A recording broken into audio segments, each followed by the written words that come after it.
You won't believe what happened to me in room 237. I'm Amber Foster.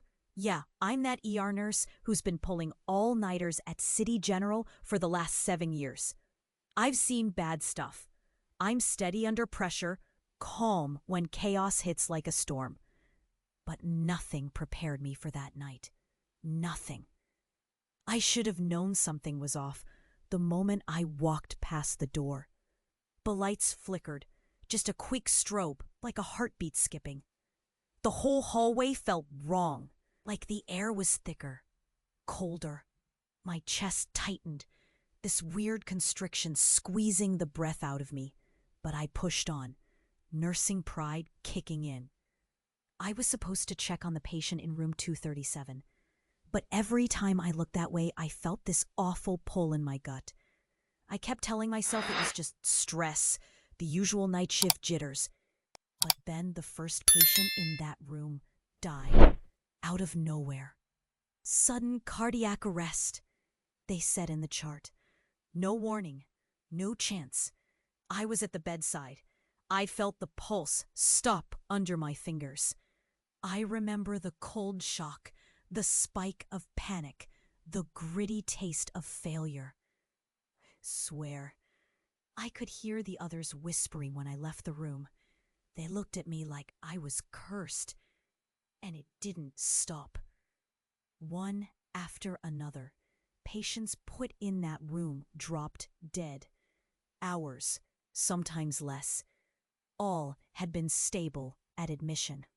No one could explain how they'd gone from stable to dead so fast.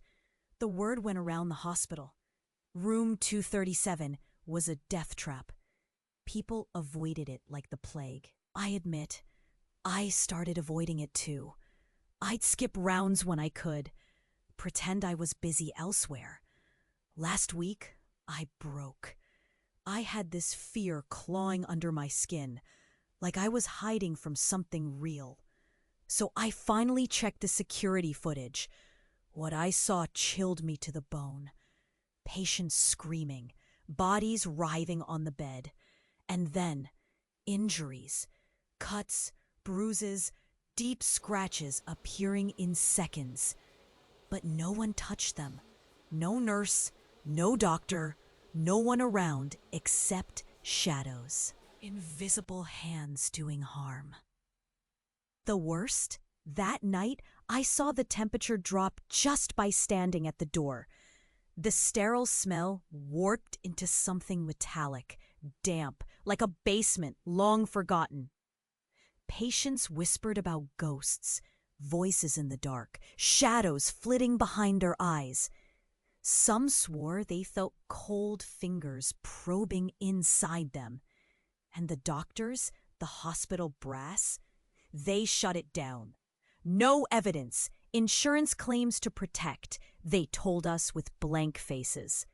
Profits over people. I dug around and found out room 237 was built right over the old morgue, the place where bodies once waited cold and still. Maybe those dead didn't stay dead. Maybe what's below is hungry. Last night, standing outside that door, the final flicker of the lights threw twisted shapes on the walls. Then I heard it. Soft, barely a breeze, calling my name. Amber. It sounded like a warning, or maybe an invitation.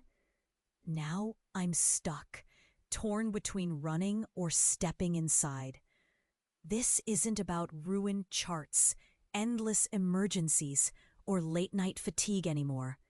This changed everything I believe about this job and reality itself. If I tell you what happens next, well, I'm not even sure I'll survive it. Before all this madness with room 237, my life was, well, normal. Normal-ish for an ER nurse. 7 years running shifts at City General does something to you. You learn to read people with barely a glance, patch up chaos with one hand, while texting a grocery list with the other. You learn to carry the weight of the world without breaking a sweat until something finally cracks you open. There were 3 people I leaned on, my lifelines when the hospital halls closed in and nights dragged like bad dreams. First, there's Marcus. He's my coworker, my go-to guy, and honestly, the only one who still laughs at my terrible coffee. He's been in the ER longer than anyone I know, tough as nails. But with this soft grin that makes you forget you're about to get yelled at for missing a step. Marcus has this way of reading me like a book, knowing when I'm on edge, when I'm about to break. Once, after a brutal 14-hour shift that drained what was left of my soul, he just slid me a granola bar and muttered, "You're human, not a machine." That small gesture stuck. It meant more than words. Then there's Sarah, my best friend since nursing school. She's the calm to my storm, the voice in my head that tells me to breathe when everything's spinning. We'd swap shifts sometime. We shared secrets nobody else knew, inside jokes about hospital lingo and dreams we didn't dare say out loud. And Mom? She isn't in healthcare, but she's the quiet soul who kept me grounded. She called every night after my shifts, no matter how late, just to say, "I'm proud of you." Her voice, it was like a warm blanket when the hospital walls felt like an ice tunnel.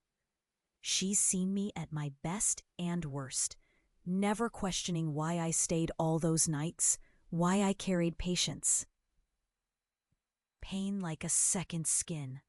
Mom's stubborn faith in me made me stubborn too. Never quit. Ever. I wasn't prepared for something like room 237, not because I doubted the job. We all know death happens. But because this was different. It was no accident. It felt deliberate, like a punch in the gut wrapped in silence. I remember the first time I saw Jacob in the break room, the hospital technician. We joked about duty nights and peeling pizza slices, laughing like kids who'd been scarred by too many 3 a.m. mem calls. But lately, something was off. He avoided eye contact, kept checking his phone like he was waiting for a storm to pass. Once he flinched when I tossed a paper cup his way. Small stuff, but it set a cold knot in my stomach. That night, when everything started falling apart, he didn't show up for his usual maintenance rounds.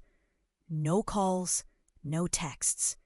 It was odd, especially since he was the only one with clearance to tamper with the electronic monitors. The machines in room 237 always had glitches nobody could fix. I didn't know then that Jacob's silence wasn't just him being jittery. It was the first thread unraveling everything. And then there was Louise, an older nurse, like a guardian lioness for us younger ones. She'd been at City General since forever. She noticed the same chill I felt.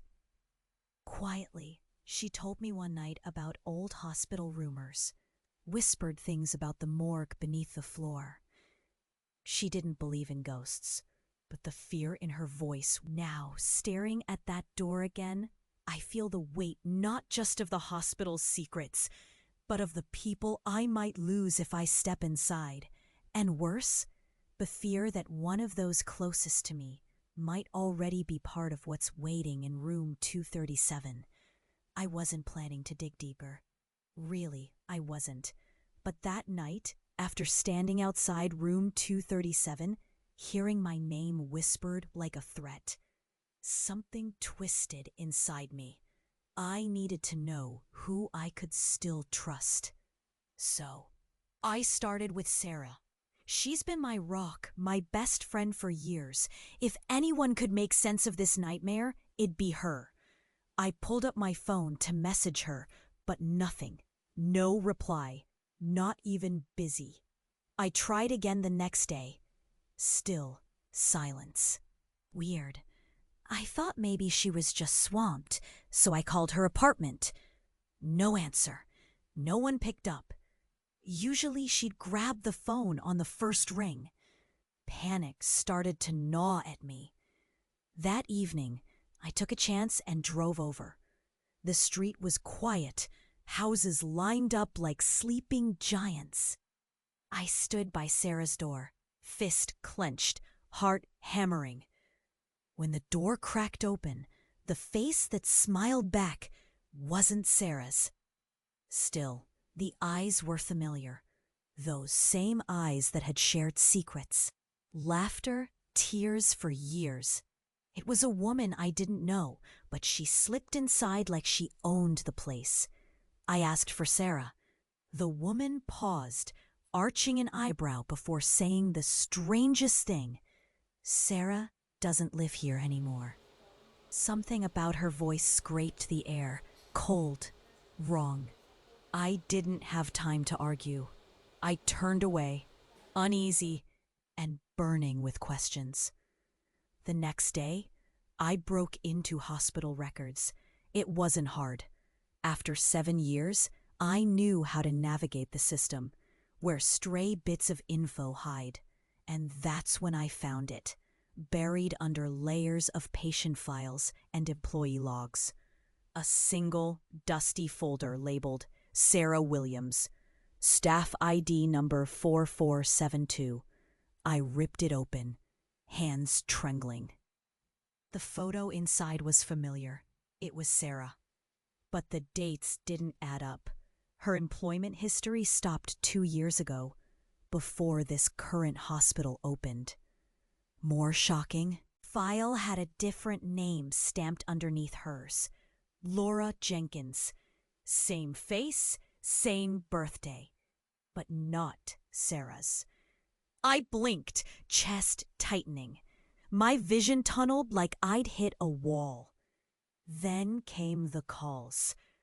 I discovered Laura Jenkins was involved in a scandal years back. Fraud, identity theft, even allegations of patient neglect. Police reports showed she vanished. Her trail dead-ended months before Sarah appeared at City General. I covered my mouth, my breath jagged. Was my best friend a fraud? A lie? Every memory twisted. The late-night talks, inside jokes, the quiet support when my world cracked open. Was it all just a mask? I needed to hear it from her, to look into her eyes and find the truth. I called the hospital.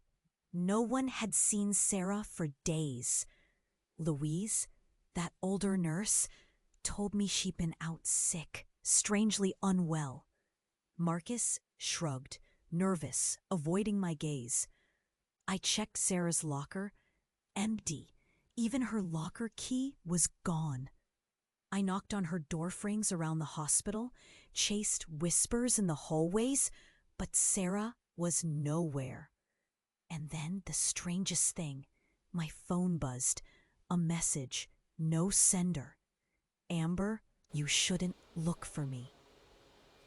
Cold fingers ran down my spine. I stared at the screen, heart hammering like a trapped bird. Who was she really? And why was she warning me away? I stood in that sterile hospital corridor, the walls suddenly closing in, suffocating.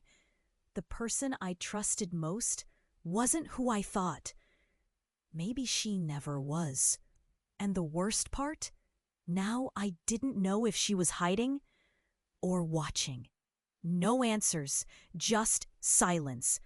Only that creeping, unbearable fear. I didn't sleep that night. Not a minute. Mind racing, heart hammering, hands shaking like I'd just boiled alive. I kept hearing that whisper. Amber, you shouldn't look for me. It wasn't just in my head anymore. It felt real, like a knife scraping in my bones. I sat at my kitchen table with the folder open, replaying every memory of Sarah, or whoever she was really. and suddenly nothing made sense. The comfortable routine I ran on for years suddenly looked fake, like a poorly edited movie. Every smile I remembered felt like a setup, a lie dressed in daylight. I kept thinking of Marcus. His easy grin hiding something darker. Last time I saw him, he barely met my eyes. His tough guy act felt thin, brittle, and Louise, that old nurse who warned me to stay away from room 237, what if she's been covering for something or someone? What if this whole place was a trap? I tried calling Mom. No answer. Left messages that bounced back like stones into a well. My apartment, usually my safe place, suddenly felt wrong. Lights were too dim, shadows too sharp. I kept feeling eyes on me. Goosebumps prickled my arms. The air tasted stale, thick with secrets. The voices inside my head grew louder. Was I losing it? Or was the world unraveling? I started digging, pulling at threads, Marcus's odd absences, Sarah's disappearing act, strange knocks at my door that stopped when I looked.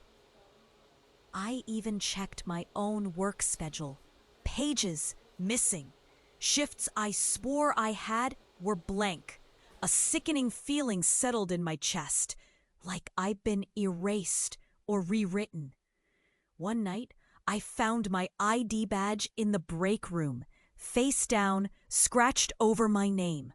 Funny thing, the hospital computer showed I hadn't worked a day in months. What? How? My phone buzzed with texts from unknown numbers. Stop digging. Watch your back. We see you, Amber. Panic slammed through me. I tried to call Sarah again, but the line was dead. Like her, sleep turned into a nightmare I couldn't wake from. Drenched in sweat, heart racing so hard it felt like someone was punching me inside my chest. Every mirror turned into a trap. Was that really me staring back, or something else wearing my skin? I caught glimpses of movement behind me, shadows that shouldn't be there. I stopped trusting my own memories. Was that shift last week real? Did Marcus actually laugh at my terrible coffee, or was I imagining it? Was the smell of that cold metal basement real, or my mind twisting reality? I felt myself fraying at the edges, a thread pulled too tight. Breathing became a battle, choking on a panic that came out of nowhere. Hands trembling so much, I dropped my phone more than once. And then the calls at strange hours. Silent, heavy breathing. Once, a soft click right after I answered. They weren't just warnings. They were claims. Today, the hospital felt like a cage lined with ice. Everyone I trusted, Sarah, Marcus, Louise, even Mom's calls stopped. It hit me like a punch. Maybe they were part of it, or already gone. I found a note slipped under my door. No writing, just a single word scrawled, jagged. Run! I don't know what's real anymore. My job, my life, my friends, it's all a house of cards ready to collapse. And the worst? I'm not sure I'll get out. Not this time. Someone, something is watching, waiting. Room 237 isn't just a room. It's a door. Maybe a prison. And I'm trapped on the inside. I'm scared. More scared than ever. Because now I know this isn't just about death in a hospital room. It's about me, my mind, my body, my very existence being pulled apart. I don't know who I can trust. Maybe no one. All I know is I have to keep moving, or I'll lose everything, including myself. I don't even know where to start. That night, everything cracked open in a way I never believed possible. I was walking down the hall near room 237 again, couldn't help myself, and the lights started flickering like before. But this time, the flicker wasn't normal. It stretched, slowed, then sped up like they were alive, breathing. Then the whole corridor twisted. Walls bent inward like a funhouse mirror, and my feet felt like they weren't on solid ground anymore. I looked down. The floor rippled like water. I stumbled, grabbing the wall. My heart slammed so hard I thought it burst through my ribs. The air smelled cold, acidic, metallic, burned flesh. It pressed against my skin. Icy needles dug into my arms. And then I saw her. Sarah. No, not Sarah. She was standing at the end of the hallway, but her face wasn't right. Her eyes glowed faint blue, pale and empty, but still burning with something sharp. Her mouth moved, but no sound came out. Then she tilted her head, slow, deliberate, like a predator watching. I blinked. When I looked again, the hall was normal again. Just plain, sterile, buzzing fluorescent. But my chest tightened, breath quickening. I swear, she whispered my name. No, she shouted it inside my head, clear as a scream. Amber, don't trust. I froze. My skin crawled like ants were marching across my neck. I turned, but didn't see her anywhere. Out of nowhere, Marcus came running down the hall, eyes wide, face pale as death. He gasped, clutching his throat, choking. I grabbed him, panicked. Marcus, what's wrong? He gasped again, shaking his head, unable to speak. Then he pointed behind me, his finger trembling like a leaf in a storm. I turned. Sarah's apparition appeared right there in the middle of the hall. But something was off. Her body flickered in and out like a broken video. Pieces of her face shifted, revealing something rotten beneath. Black, twisted veins pulsing under skin like a predator's mask. She opened her mouth slowly this time. And that time, I heard her. A voice, cold, deep, layered with echoes, not human. Amber, you were never meant to see. Then the hallway tilted again. Time warped around us. Seconds stretched to minutes, then collapsed. The clock on the wall ticked backwards, fast, and stopped dead. The ceiling cracked like fragile glass. Dust and plaster fell in slow motion. Marcus screamed, but the sound felt distant, underwater. Then Sarah reached out, her hand passing through Marcus, but still making him choke and writhe in pain. His eyes rolled back, and he collapsed. I dropped to my knees next to him, shaking, tears blurring my vision. The pain was raw and real, like his lungs were burning. Fear twisted my gut like a knife. I heard voices behind me, nurses rushing in, eyes wide, whispers loud with horror. Get help! Jesus, he's turning blue. Room 237, it's cursed. I tried to stand, but my legs failed me. My own breath came in jagged gasps. I looked back at Sarah's ghost and she smiled. Not a human smile, a dark, empty promise. Then she spoke again, but this time in my mind, words flooding like a tidal wave. You can't leave. I am what keeps this place alive and dead. The truth hit me like a punch to the face. Sarah wasn't just a fake, not even a person.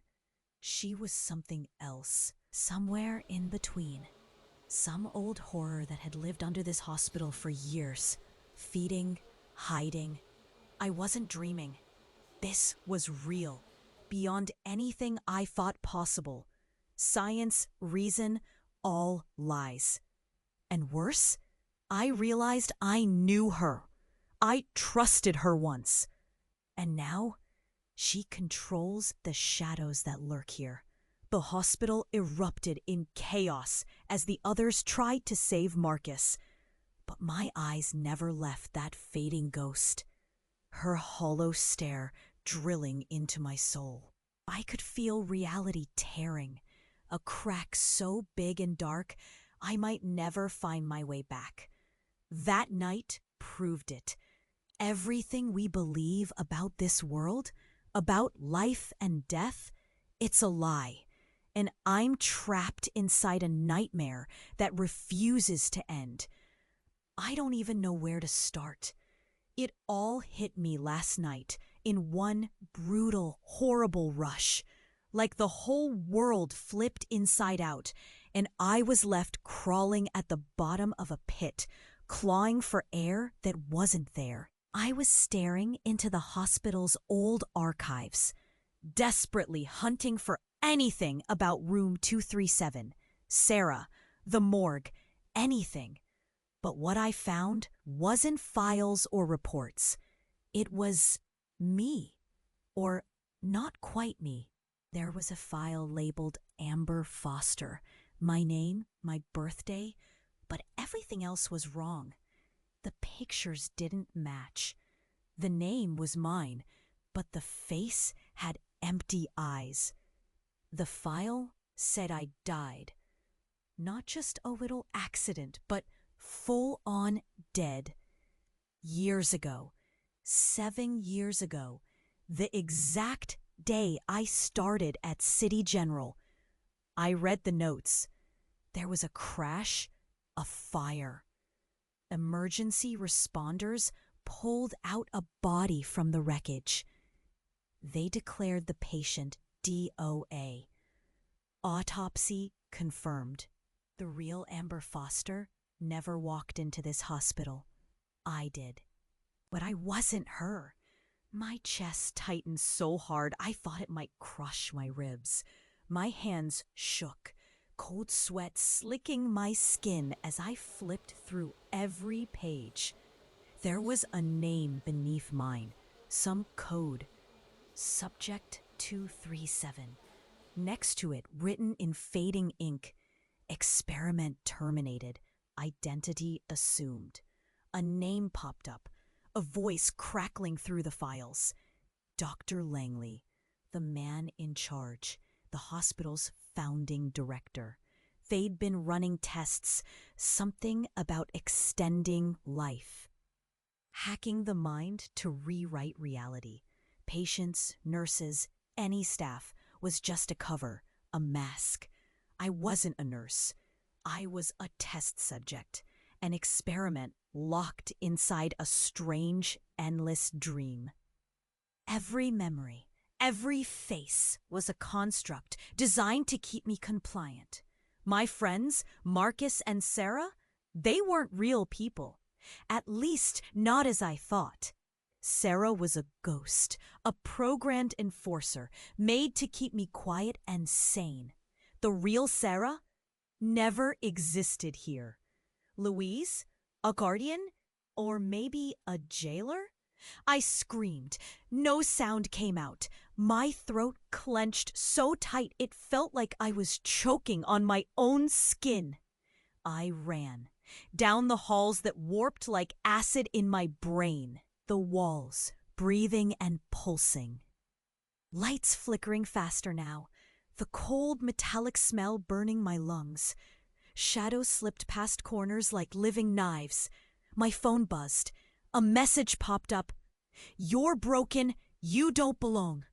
It wasn't from anyone. It was from the place, the hospital itself. Suddenly, the whisper made sense. Amber, you weren't meant to see. I wasn't supposed to wake up. The whole world I'd called home, a cage built around a dead ghost. I realized why no one answered when I called Mom. She never got my calls because she was never real. Just a figment, a tether to a past I never lived. My reflection shattered in a cracked mirror. The face staring back looked like me, but her eyes were hollow. Black pits swirling with cold emptiness. I crumpled to the floor. The truth was a blade twisting in my gut. I died years ago. I'm a haunted echo, trapped inside a simulation run by monsters hiding behind white coats and paperwork. And Sarah, she wasn't trying to protect me. She was the trap. Dr. Langley's voice echoed in my head, soft, calm, unyielding. We gave you life, not as you were, but as you must be, to hold what lies beneath, to keep this place breathing. You're the key, Amber, the bridge. You can't leave, not until you accept your part. I hate him. I hate them all. But the worst is this choice they gave me. Stay.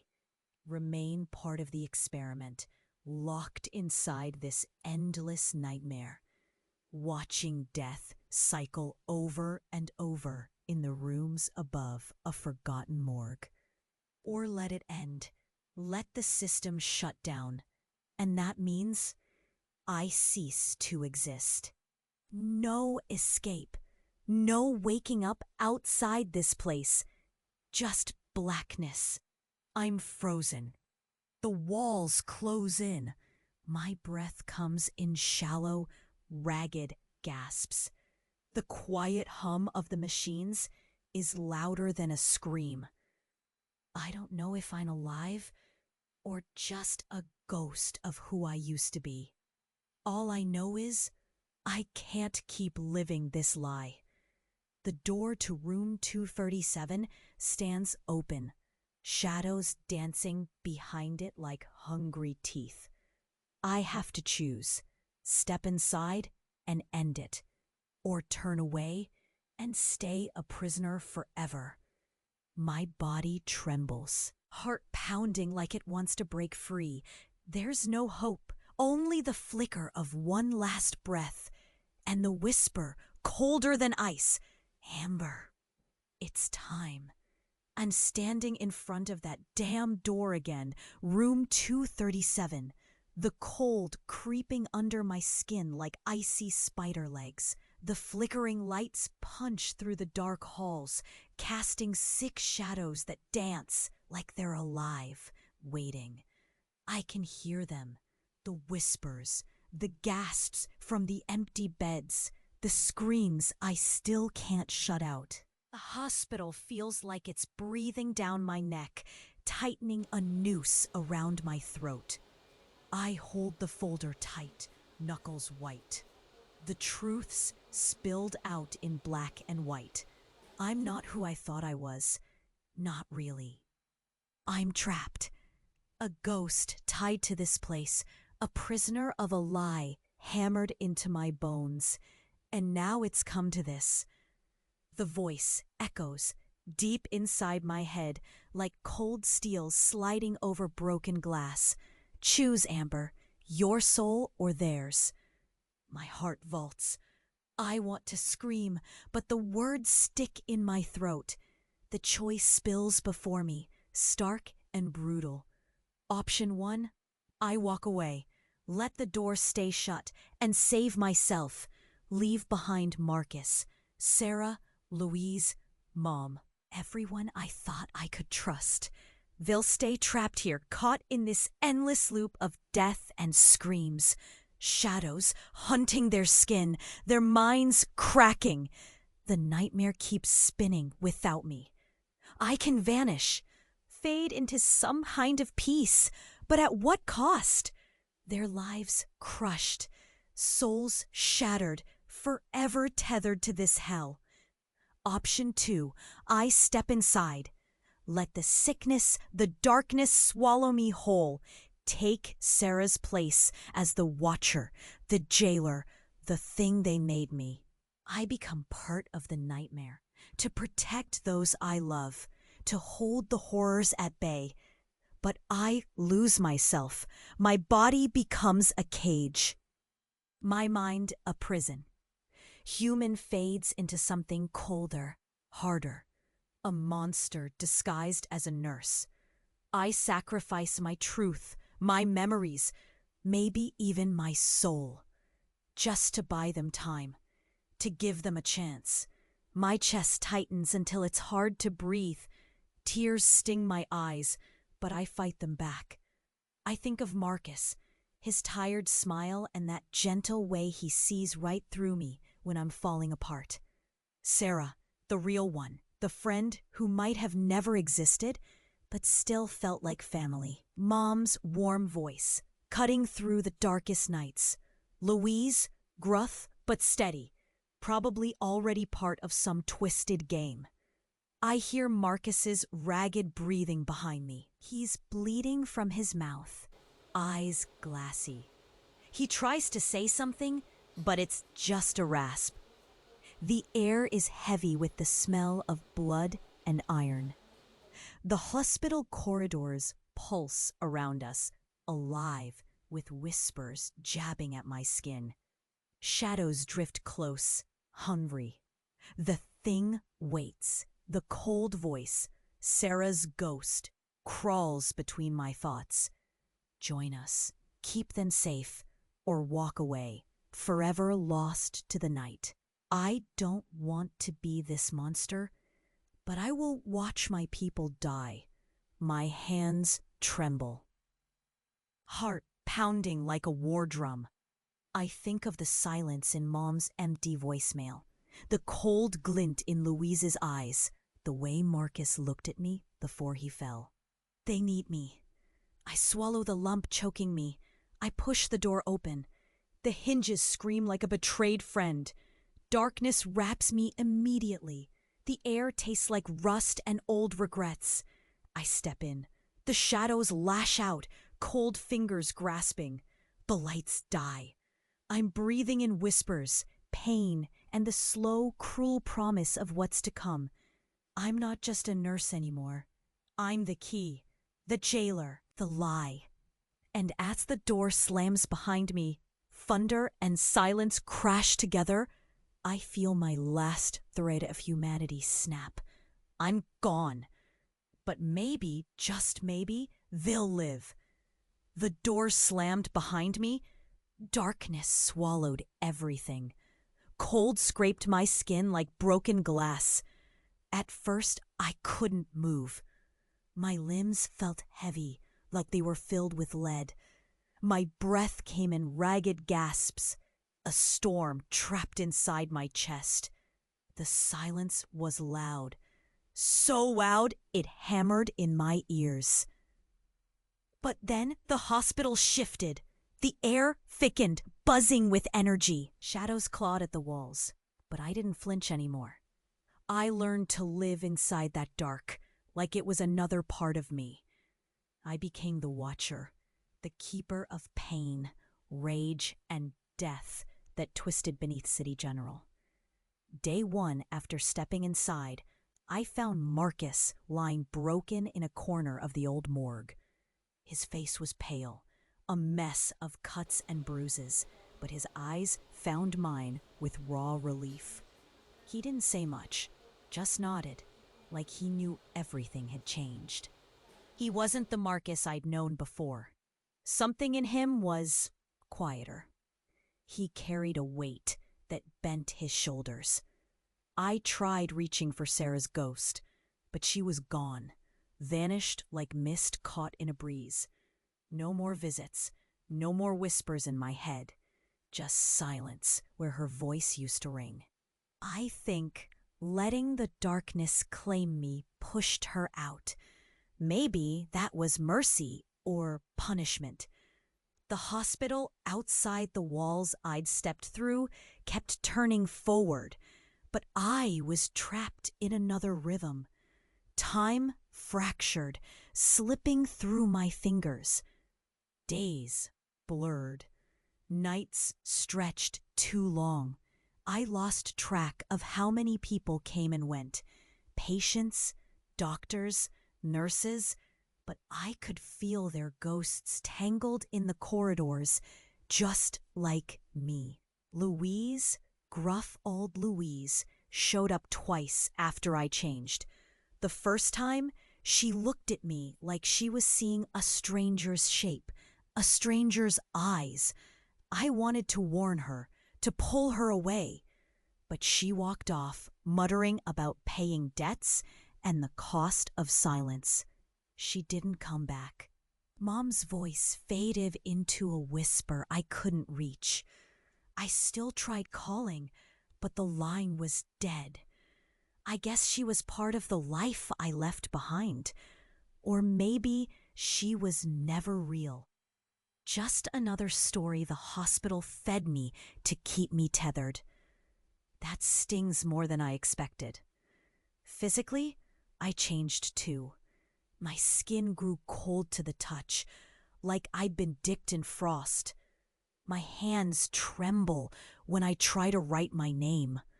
When I catch a glimpse of myself in a cracked mirror, I don't recognize the girl staring back.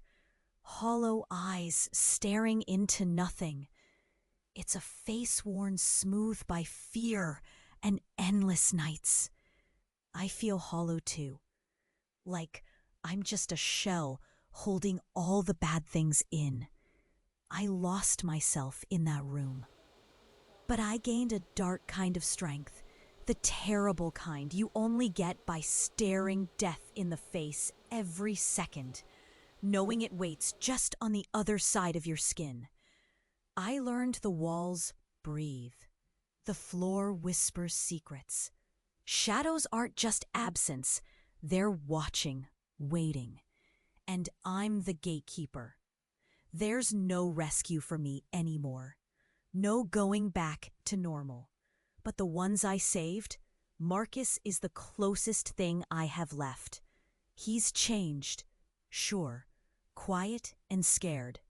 We barely speak, but sometimes his eyes meet mine. When they do, I see the flicker of something. Hope, maybe, or desperation. It won't fix him, won't undo the things he's seen or felt. But it's enough for now. I'm haunted every day by memories that aren't mine, by voices of people long gone, by the idea that none of this was supposed to happen. Regret gnaws at me like a rabid dog. I mourn the friends I never had, the life I never truly lived. But I keep moving because this place needs someone to stand guard, or it will swallow itself whole. Sometimes, late at night, I hear soft footsteps and a faint whisper. Not Sarah's, something older, colder. A promise and a threat bundled in one breath. Amber, remember who you are. I don't know what that means anymore. All I know is I'm here, bound to room 237, to the halls beneath. To the dark that never ends. I'm part of this place now, body, mind, and soul. A monster maybe, a savior maybe not, but I'm still breathing, still fighting. And somehow, that's all I can hold on to. It's been months now, maybe even a year. Time crawls and flies at the same time when you're trapped in a story like mine. Room 237 still haunts me, not as a place, but as a shadow that clings to every corner of my life. The scars nobody sees, they twist inside me like cold knives, sharper than any cut on skin. Normal days, they don't exist anymore. I wake up gasping sometimes, heart hammering like it's sprinting through my ribs. The dark edges of my dreams bleed into the morning light. Flickering halls, the ghostly blue eyes of Sarah, whispers slithering through walls. Those nights, my breath catches and the room feels tight, as if those invisible hands are still clutching my throat. At work, the hospital looks the same to everyone else. White tiles, buzzing fluorescents, chatter. I see it. what others don't. The thin veil between this world and the darkness under it. It never fully lifts. People notice I've changed. I move slower sometimes, like I'm carrying a secret too heavy for words. Friends from the ER pull back. "You're not the same, Amber," they whisper behind my back. I try to smile, shrug it off. But the truth burns in my chest. Marcus, he can't handle it. Once my closest ally, now he keeps a distance. One day after a shift, he looked at me and said, voice tight, "I don't know if you're saving people or bringing something worse in with you." Then he disappeared from my life like a ghost. I still see the hurt in his eyes, like he blames me for stepping into that darkness. Louise's silence is even louder. She no longer meets my gaze. The tough old nurse who warned me now walks away when I approach, muttering, "Some doors close for a reason." I sense the fear in her, the guilt. What she knows, won't say, and what she can't undo. Then there are the new connections, the broken, the lost, people like me. Those who've glimpsed the impossible or faced things that don't fit in daylight, they find me or I find them, a quiet code between us surfers on the edge of reality. Stories traded in whispers, warnings painted in trembling hands. We share something no one else understands, a bond forged in silent terror that words can't break. Sometimes I catch a glimpse of Mom in my cracked reflection, her face soft, calm, unreachable. I've called her 100 times. Her number's a ghost, too. I don't know if she's real or, like Sarah, just a corner of this cruel illusion keeping me tethered. That thought twists my stomach. Maybe the only thing real about me is this endless fight inside. Joy? It's a stranger. I can laugh, but it's hollow, a mask that slips too fast. Trust? I give it in fragments, scared to lose pieces of myself again. Every smile hides a question. Can this person stay? Can they survive the light that follows me? And yet, I grow. Hardened, yes, but also sharper. I read people faster, spot lies in silence. I learn the language of shadows, dance at the edge of nightmares without falling. That strength is a bitter poison, but it keeps me standing. Still, the worst part is the waiting. The feeling that this story isn't over. That somewhere beneath the hum of fluorescent lights and stiff hospital gowns, the darkness breathes. That Sarah's voice isn't just a memory. The hospital still calls me in dreams, dragging me back to cold Amber. It's not done. The cold settles again, my chest tightens, but I'm here, still fighting, still alive, still trapped between what was and what might be. I never thought the end would come a whisper. Not the kind you hear loud and clear, but the kind that creeps under your skin and settles there. Quiet, cold, impossible to shake. Last night, after everything, the door, the darkness, the endless fight, it hit me. The real truth, the one no one told me. Or maybe no one wanted to say. Room 237 wasn't just a place. It wasn't just cursed or haunted. It was a loop, a cycle. The nightmare wasn't contained in that old hospital anymore. No, it spilled farther. Into the people, the memories, the very world we think makes sense. I found something in the archive. Not files, not warnings. Something deeper. A map. Not of floors or rooms, but of connections. The hospital was a node. but the darkness flowed through the grid beneath, crawling into homes, streets, every quiet corner where no one watches. And me? My sacrifice? Nothing stopped this. I became part of it, yes, but I didn't seal the door. I opened it wider. That whisper, the warning, it wasn't just for me. It's for anyone who notices the cracks where reality blurs. You see, the shadows aren't waiting just for me anymore. They're waiting for you. Right now. Think about the people around you. That silence when a friend suddenly disappears. The strange glitches in memory. Did that conversation really happen, or did you imagine it? A flicker in the corner of your eye no one else sees. The cold grip that sneaks in when you're alone. I'm telling you this because I want you to watch. Not out of paranoia, but because the truth is ugly and relentless. This darkness feeds on disbelief. It grows in the spaces we refuse to see. I thought I was just fighting an old hospital secret. But it's bigger, damn near everywhere, hiding behind the mundane.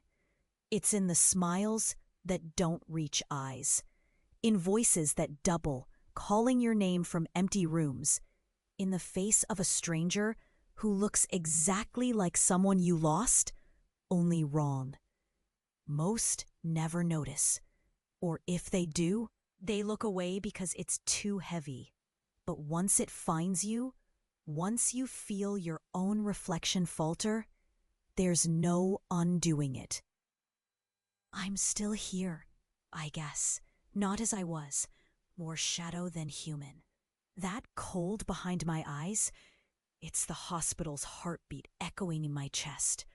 The faces I trusted, the ones I thought were real, they were pieces keeping me calm. Now their silence screams in the empty holes inside me. And if I could say one last thing, hear me out. Don't pretend the ordinary is safe. Look closely. The darkness is patient. It waits. It learns. If you feel that flicker, that cold breath against your skin, if a voice calls, don't walk toward it. Because some doors aren't just doors. They're invitations. And once opened, you might never close them again. So keep your eyes wide. Trust your gut when it screams. And never forget, sometimes the person beside you isn't really there. Sometimes you're not really you. And the nightmare, it's already inside, just waiting for you.